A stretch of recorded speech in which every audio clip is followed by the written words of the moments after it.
مسلمانوں کو ایسے مردوں کی ضرورت نہیں جو ایمان کی دولت کو گوا کر کفر کی موت مرنا چاہتے ہیں، اور وہیں یہ یقین لے کر اپنی زندگی میں جینے کا سلیقہ سیکھیں کہ آج جن کے پاس ایمان کی دولت نہ ہونے کی وجہ سے آج دشمن بنے ہوئے ہیں، اگر ہم اپنے ایمان میں کھڑے رہیں گے انہی مردوں میں سے اللہ تبارک و تعالی زندوں کو نکالے گا۔ ہے آیا یورش تاتار کے افسانے سے، پاس با مل گئے کعبے کو صنم خانے سے۔ اس ملک کی یہ تاریخ دیکھے گی کہ ہمارے آبا و اجداد نے جس طرح اسی ملک کے ہوتے ہوئے اس دین کو اپنے سینے سے لگایا ہے، ان برے واقعات کے بعد بالآخر یہیں سے انہی میں سے اس دین کے محافظین یقیناً پیدا ہوں گے انشاءاللہ۔ بھائیو، آج ایک بات آپ یاد رکھو، آپ کو اس ناحیے سے خوش ہونا چاہیے کہ آج دنیا کے اندر مسلمان دوسری بڑی اکثریت ہے عیسائیوں کے بعد۔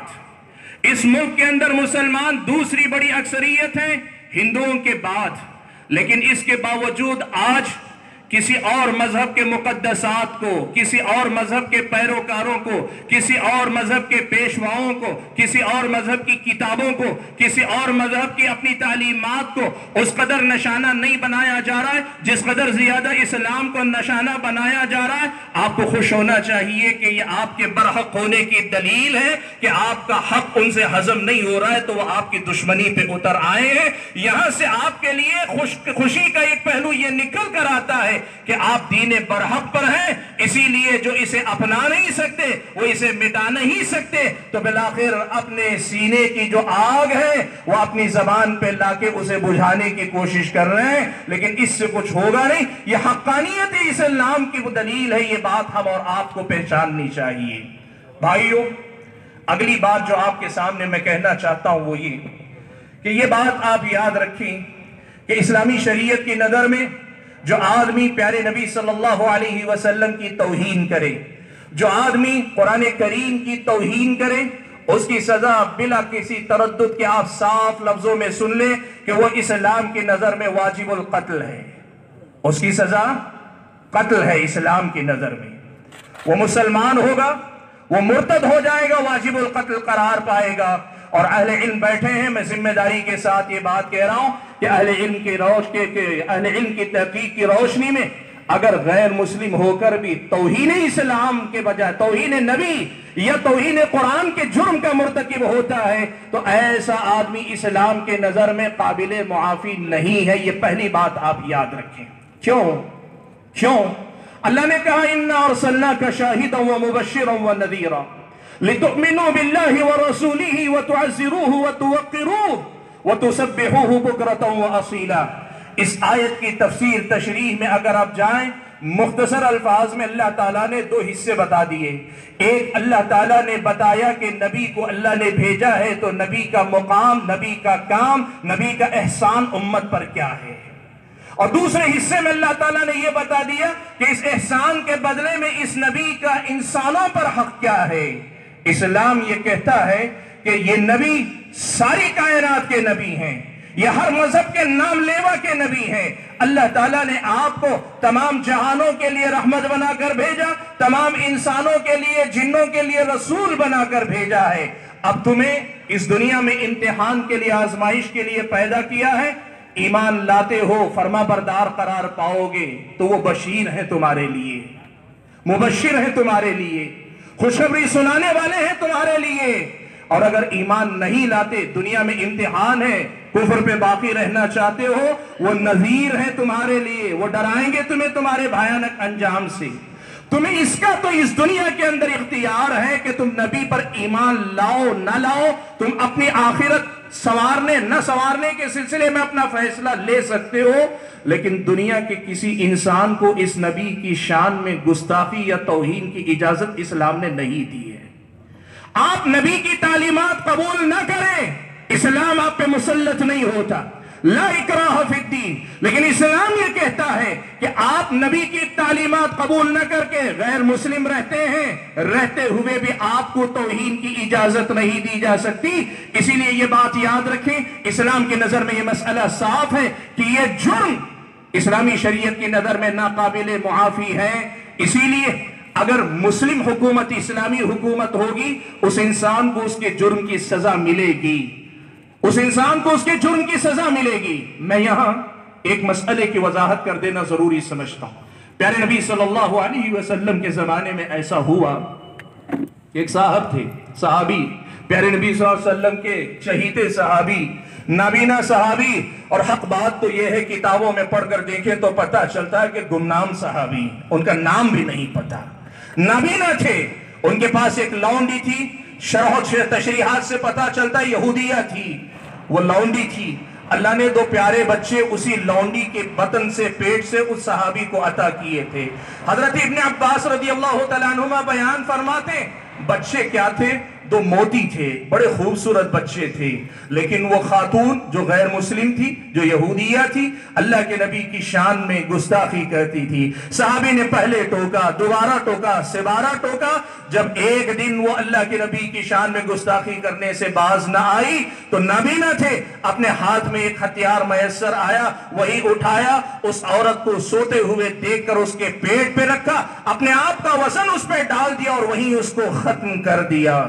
صبح ہوئی، اللہ کے نبی صلی اللہ علیہ وسلم کو پتہ چلا مدینے میں ایک عورت کا قتل ہوا ہے۔ اللہ کے نبی نے پوچھا جس نے بھی قتل کیا ہو میرا حکم ہے وہ سامنے آ جائے۔ نابینا صحابی کھڑے ہوئے، کہا اللہ کے نبی کچھ معاملہ نہیں تھا، یہ خاتون میرے لیے بڑی مددگار تھی، اس کے ذریعے اللہ تعالیٰ نے مجھے دو پیارے بچے دیے تھے، لیکن اس نے آپ کی شان میں گستاخی کی، مجھ سے برداشت نہ ہوا تو میں نے اس کا خاتمہ کر دیا۔ اللہ کے نبی نے سارا ماجرہ سن کر فیصلہ سنایا کہ اس خاتون کا خون بہا، یعنی خون کا بدلہ نہیں لیا جائے گا، اس کا خون ضائع ہوگا، اس لیے کہ نبی کی توہین، نبی کی گستاخی کرنے کا انجام اسلام کی نظر میں یہی ہے، چاہے کرنے والی یہودیہ ہی کیوں نہ ہو۔ میں یہ بات کیوں بتانا چاہتا ہوں؟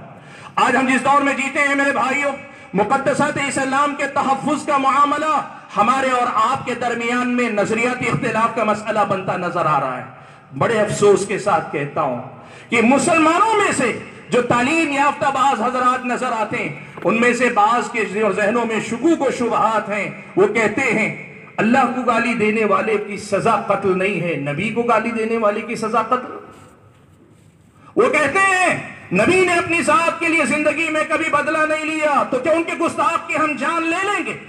آج ان کو یہ بات سمجھنے کی ضرورت ہے۔ دیکھو اہل علم نے لکھا ہے اگر نبی باحیات ہوتے اور نبی اپنے حق کو خود ختم کر لیتے، دستبردار ہو جاتے، نبی چاہتے تو اپنے گستاخ کو معاف کرنے کا اختیار رکھتے، لیکن نبی کی زندگی کے بعد امتیوں کے ہاتھ میں یہ اختیار نہیں ہے۔ کیوں نہیں ہے؟ کہا اس لیے کہ نبی علیہ السلام کی ذات کا احترام، آپ کا تقدس، آپ کا مقام، آپ کا رتبہ دراصل اللہ تبارک و تعالیٰ کے اس دین برحق کی علامت ہے، وہ حجت ہے جو انسانوں پر قائم کرنے کے لیے اللہ تعالیٰ نے بھیجی ہے۔ اگر نبی کی توہین کر کے اس کے اعتبار کو ٹھیس پہنچائی جائے گی، یہ نبی کے حق میں جرم نہیں ہے، پوری انسانیت کے حق میں جرم ہے۔ یہ اہل علم نے لکھا ہے میرے بھائیوں سمجھو میری بات۔ اہل علم نے لکھا ہے کہ اگر کوئی آدمی نبی کی گستاخی کرتا ہے تو یہ ایک نبی کا گستاخ نہیں، پوری انسانیت کا مجرم ہے۔ کیوں؟ کہا اس لیے کہ یہ نبی اور نبی کا پیغام ساری انسانیت کی امانت ہے، نبی کی شخصیت کا تقدس، احترام، مقام باقی رہے گا، ان کے لائے ہوئے پیغام کا تقدس، مقام اور اعتبار باقی رہے گا۔ اگر کوئی اپنی زبان سے ان کے مقام کو، ان کے مرتبے کو گھٹانے کی کوشش کرے گا، چھجائے کہ توہین کرے، تو سب سے بڑا نقصان یہ ہوگا کہ ساری انسانیت کے لیے اعتبار کا جو مرکز تھا وہ مرکزیت ختم ہو جائے گی۔ اس لیے نبی کا گستاخ ایک نبی کا گستاخ نہیں، پوری انسانیت کا مجرم ہے، یہ اسلام کہتا ہے میرے بھائیو۔ اسی لیے یہ بات یاد رکھو، اگر اس مسلم حکومت ہوگی ان کی سزا جو اسلام نے متعین کی ہے وہ ملے گی، لیکن ہم جانتے ہیں کہ ہم جس ملک میں رہتے ہیں وہاں اسلامی قانون نہیں ہے۔ اور یہ بات یاد رکھو، ہم اہل علم مسلمان، ہم اپنی محبت میں بھی اور ہم اپنی دشمنی میں بھی رب ذوالجلال کی تعلیمات اور پیارے نبی صلی اللہ علیہ وسلم کی ہدایات سے آزاد نہیں ہوا کرتے ہیں۔ ہم اپنی محبت اور عقیدت میں بھی نبی کی تعلیمات کے پابند ہوتے ہیں، اور ان کی روشنی میں ہمارا اپنا یہ ماننا ہے کہ ہم اپنی آواز نبی کے دفاع میں بلند کرتے رہیں گے، لیکن قانون کو اپنے ہاتھ میں لینے کی کوئی غلطی نہیں کریں گے۔ اسلام نے ہمیں یہی سکھایا ہے۔ یہاں کچھ باتیں میں کہنا چاہوں گا۔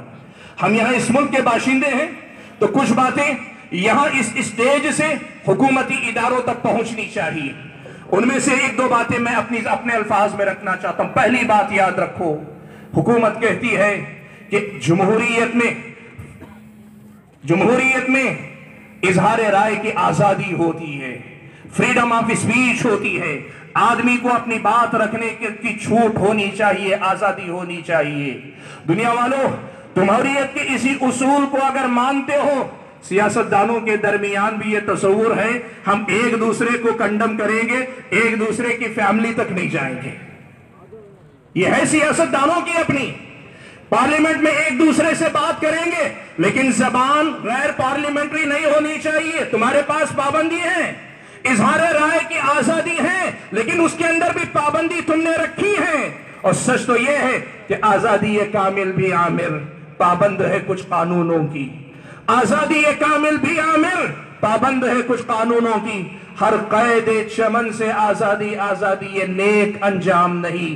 ہم یہ بات حکومت کے کانوں تک پہنچانا چاہتے ہیں کہ فریڈم آف اسپیچ کا مطلب یہ نہیں ہے کہ من چاہی بات، من مانی بات جو چاہے کہتا پڑے، بے لگام آپ چھوڑ دیں۔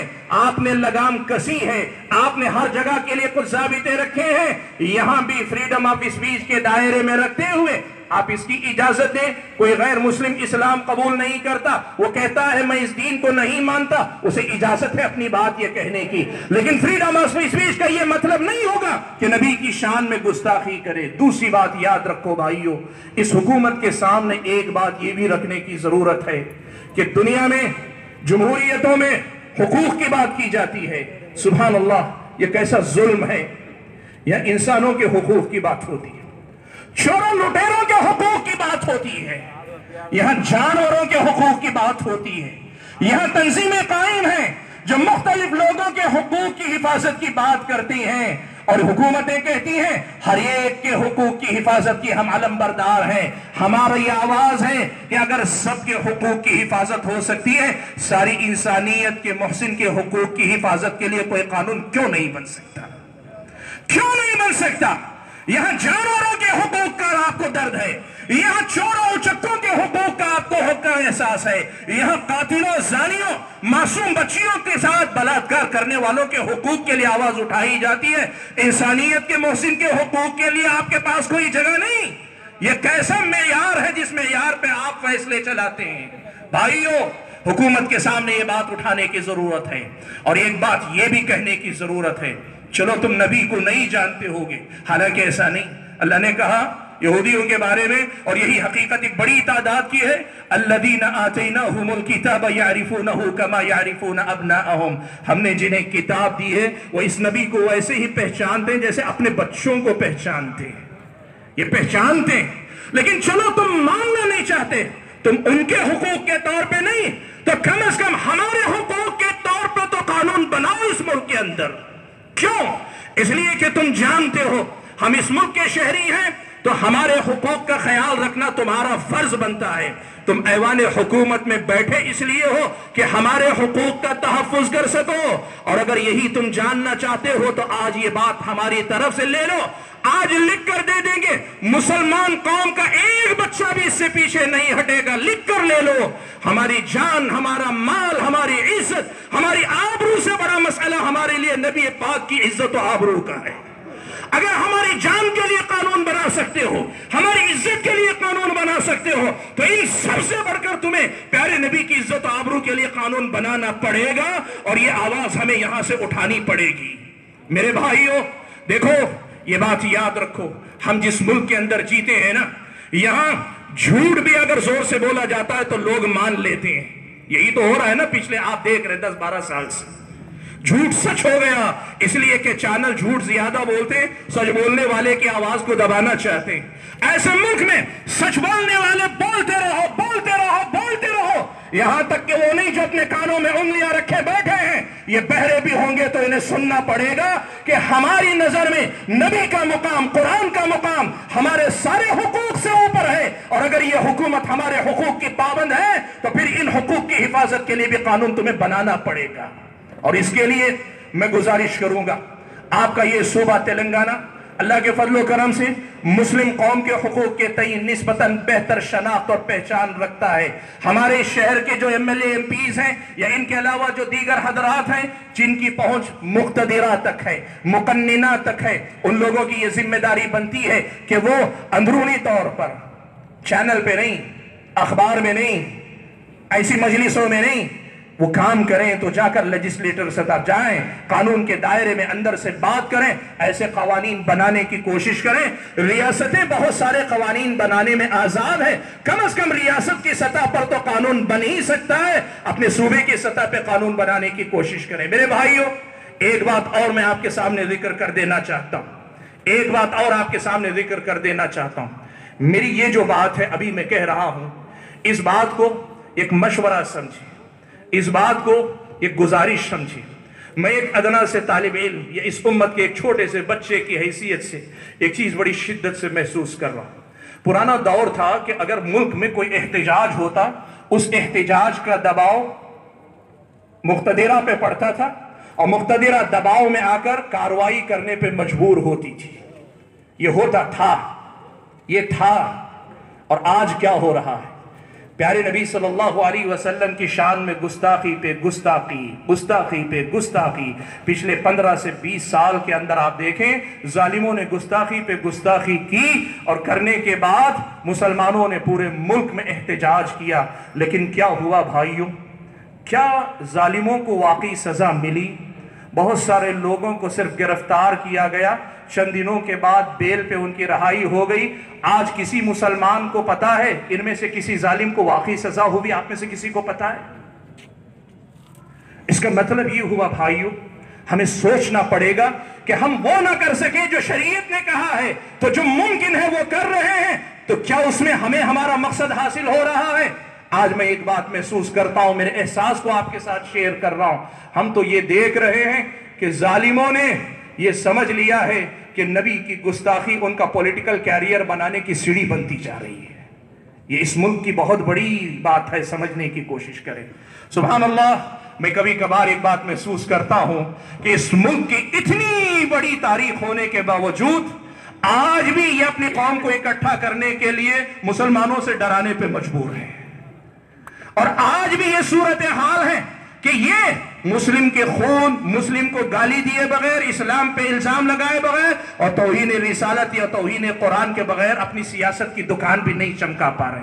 یہ ان کی حالت کو، ان کی اپنی کمزوری کو بتاتا ہے۔ لیکن جو بات میں اصل میں آپ کے سامنے رکھنا چاہتا ہوں وہ یہ کہ بھائیوں، اگر صورتحال ایسی ہے کہ ہمارے احتجاجات کو کوئی آدمی یہ سمجھ رہا ہے کہ کوئی کام نہیں، نبی کی شان میں کوئی گستاخی کر دو، ہمیں کچھ کرنے کی ضرورت نہیں، مسلمان خود پورے ملک میں اسے پھیلا دیں گے اور اس کے بعد مجھے ایک فیم ملے گا، مجھے ایک شہرت ملے گی، زیادہ سے زیادہ کیا ہوگا؟ میں اریسٹ ہو جاؤں گا، چند دن کے بعد بیل ہو جائے گی، اور بیل ہونے کے بعد ایسے ظالم اور بدقماش بھی اس ملک کے اندر ہیں کہ ایسے ظالموں کا جیل کے دروازے پہ آ کے استقبال بھی کرتے ہیں۔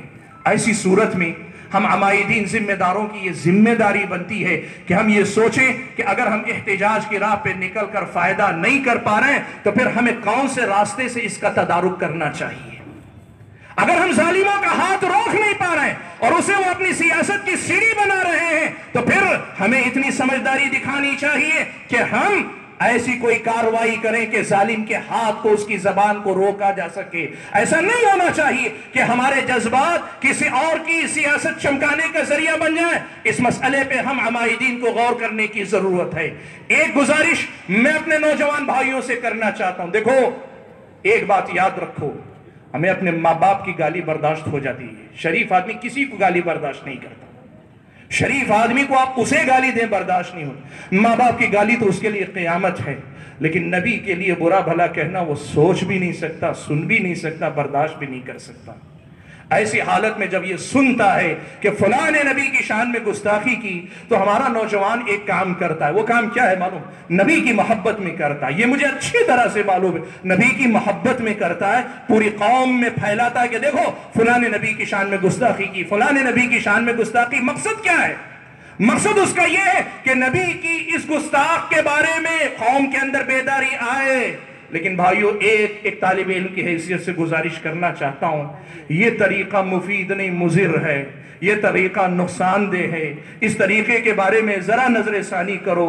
کیا ہم میں, ہمارے گھر میں, ہمارے خاندان میں کسی کے ساتھ کچھ برا ہو جائے تو اس کا انتقام بدلہ لینے کے لیے سارے ملک میں ہم اس خبر کو عام کریں گے؟ ہم تو کوشش کریں گے جس راستے سے اس کو روکا جاتا ہے وہاں جائیں گے.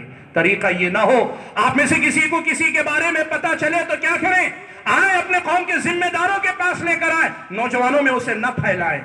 دیکھو بات میری سمجھو, نبی کے سلسلے میں کوئی دو رائے نہیں, لیکن بات یہی کہ ظالموں نے یہ سمجھ لیا ہے میں یہ ٹویٹ کر دوں گا باقی مسلم نوجوان پورا کام کر دیں گے, وہ خود پورے ملک میں مشہور کر دیں گے. ہم یہ ہونے نہیں دیں گے, ہم یہ ہونے نہیں دیں گے. لیکن ظالموں کو ایسے ہی نہیں چھوڑیں گے, ظالموں کو ایسے ہی نہیں چھوڑیں گے. طریقہ کیا ہونا چاہیے؟ ایک ہمارے اپنے علاقے کے اندر اگر اللہ نہ کرے محبوب نگر میں ایسا کوئی گستاخ پیدا ہوا کل بھی, طریقہ کیا؟ آپ محبوب نگر میں نہ پھیلائیں, آپ اپنے ذمہ داروں کے پاس آئیں. اور ان ذمہ داروں کی ذمہ داری بنتی ہے, ایک کانفرنس کے لیے آپ نے کمیٹی بنا دی, ایسے ایک ظالم کے پیچھے کی کمیٹی لگا دے, جو اس کا پیچھا اس وقت تک کریں گے جب تک قانون میں موجود امکان کے حد تک اسے سزا نہیں دلوا دی جاتی. آج یہ سچائی ہے. ہم بہت زیادہ ہوتے احتجاج کرتے ہیں, میمورنڈم دے دیتے ہیں یا زیادہ سے زیادہ اریسٹ کروا دیتے ہیں. اس کے بعد آپ بتائیں دیانت سے ہم میں سے کوئی ایسے ظالموں کے کیس کی آخر تک پیروی کر رہا ہے؟ ہم کیا ان کو ان کے کیفر کردار تک پہنچا رہے ہیں؟ ہم کیا ان کو ان کے انجام تک پہنچا رہے ہیں؟ یہ ہم سے ہو رہی کوتاہی ہے, لا علمی میں, یا پھر یہ کہ ہمارا ذہن وہاں تک جاتا نہیں. اس لیے بھائیو اس معاملے کو سنبھالنے کی کوشش کریں. وقت کافی لے لیا میں نے, دو باتیں صرف مختصر دو منٹ کی کر کے ختم کرتا ہوں. ایک بات آپ سے یہ کہوں گا, دیکھو بھائیو اسلام ہمیں یہ سکھاتا ہے ہمارے اندر استطاعت جتنی ہے ہم اتنی استطاعت کریں گے, استطاعت بھر ہم نبی کا دفاع کریں گے یا ایسے ظالموں کو ان کی سزا دلوانے کی کوشش کریں گے. لیکن ہماری استطاعت سے پہلے بھی, ہماری استطاعت کے ساتھ بھی, ہماری استطاعت کے بعد بھی رب ذوالجلال اپنے نبی کا بدلہ ضرور لیتا ہے. آپ تاریخ پڑھ کر دیکھیں, وقت اجازت نہیں دیتا کہ میں واقعات سناؤں آپ کو, لیکن آپ تاریخ پڑھ کر دیکھیں, تاریخ بتائے گی کہ ہر گستاخ کو اللہ تعالیٰ نے دیر سویر ضرور اجازت دی. ہمارا آپ کا مزاج عام طور پر جلد بازی کا ہے. اللہ تعالیٰ کے پاس ہے فَمَهِّلِ الْكَافِرِينَ أَمْهِلْهُمْ رُوَيْدًا, آپ ذرا کافروں کو مہلت دیجئے کہ ہم بھی ذرا ان کو مہلت دیتے ہیں. اللہ تعالیٰ کے پاس دیر سویر ظالموں کی پکڑ ضرور ہوتی ہے, اور نبی کے گستاخ تو وہ اپنے منہ کی کھاتے ہیں, وہ دیکھتے ضرور ہیں. وقت اجازت نہیں دیتا کہ میں واقعات سناؤں, لیکن ایک بات بتانا چاہتا ہوں کہ بہت سارے بھائی کبھی کہتے ہیں ہم کچھ نہیں کر پا رہے ہیں. کیا کریں؟ آپ امکان کی حد تک کریں, اور نہیں ہوتا تو ہاتھ اٹھا کر دعا کریں کہ اللہ تعالیٰ ان کے لیے کافی ہو جائے. رب نے کہا اِنَّا كَفَيْنَاكَ الْمُسْتَهْزِئِينَ, اللہ نے کہا کہ ہم ایسے مذاق اڑانے والے, ایسا ٹھٹا کرنے والوں کے لیے کافی ہے. اے محمد تمہاری طرف سے میں دفاع کروں گا, یہ اللہ کا وعدہ ہے. آپ دیکھو ایک ظالم نے قرآن کو بدلنا چاہا, اللہ نے اسے بدل دیا. اس نے اپنی جان بچانے کی دہائی دی, اللہ نے کہا جان تیری رکھ لے, ایمان میرا واپس دے دے. آپ یہ بات سمجھیں. میں ایک بات اکثر کہتا ہوں, ہم مسلم قوم بہت سارے مسائل میں ظاہر پرست ہیں.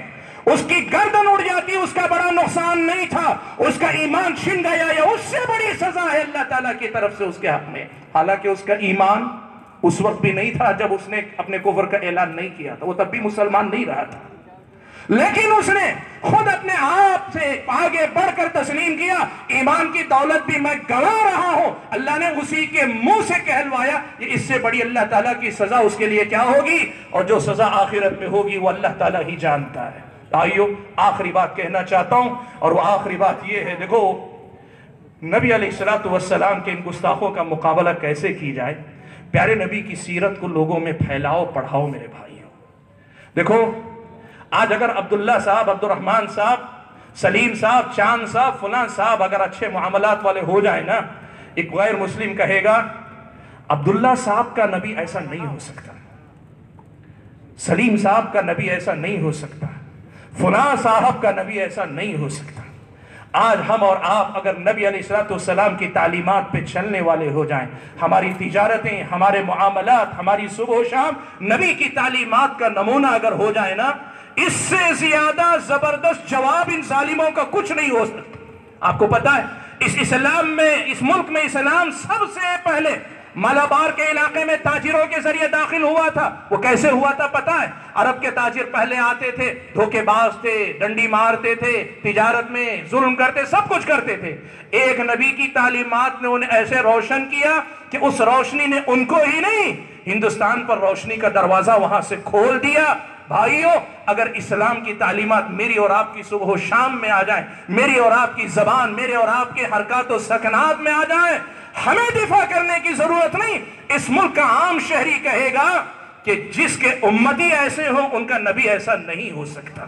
یہ اصل میں ہمارے اور آپ کے کرنے کا کام، یہ تو ہم کر ہی سکتے ہیں۔ اور یہی پیغام دیتے ہوئے میں اپنی گفتگو کو ختم کرتا ہوں، اور اس شہر کے تمام عمائدین ذمہ دار اور یہ جو تحفظ ناموس رسالت اور تحفظ قرآن کے نام پہ کمیٹی بنی ہے، اس کے تمام متعلقین ذمہ دار کا شکر گزار ہوں کہ مجھ طالب علم کو آپ نے یہاں مدعو کیا اور یہ موقع دیا کہ نبی صلی اللہ علیہ وسلم کی محبت میں ان کے احسانات کا جو بوجھ ہم پر ہے، اس کی ادنا سی کوئی ایک چیز اللہ کے نبی کے دفاع کے حق میں کہنے کے اللہ تعالیٰ نے موقع دیا، اس کا موقع آپ نے دیا، اس پر میں آپ سب کا شکر گزار ہوں۔ اللہ ہم اور آپ کو نبی کا سچی امتی بننے کی توفیق عطا فرمائے۔ آمین۔ وآخر دعوانا الحمدللہ رب العالمین۔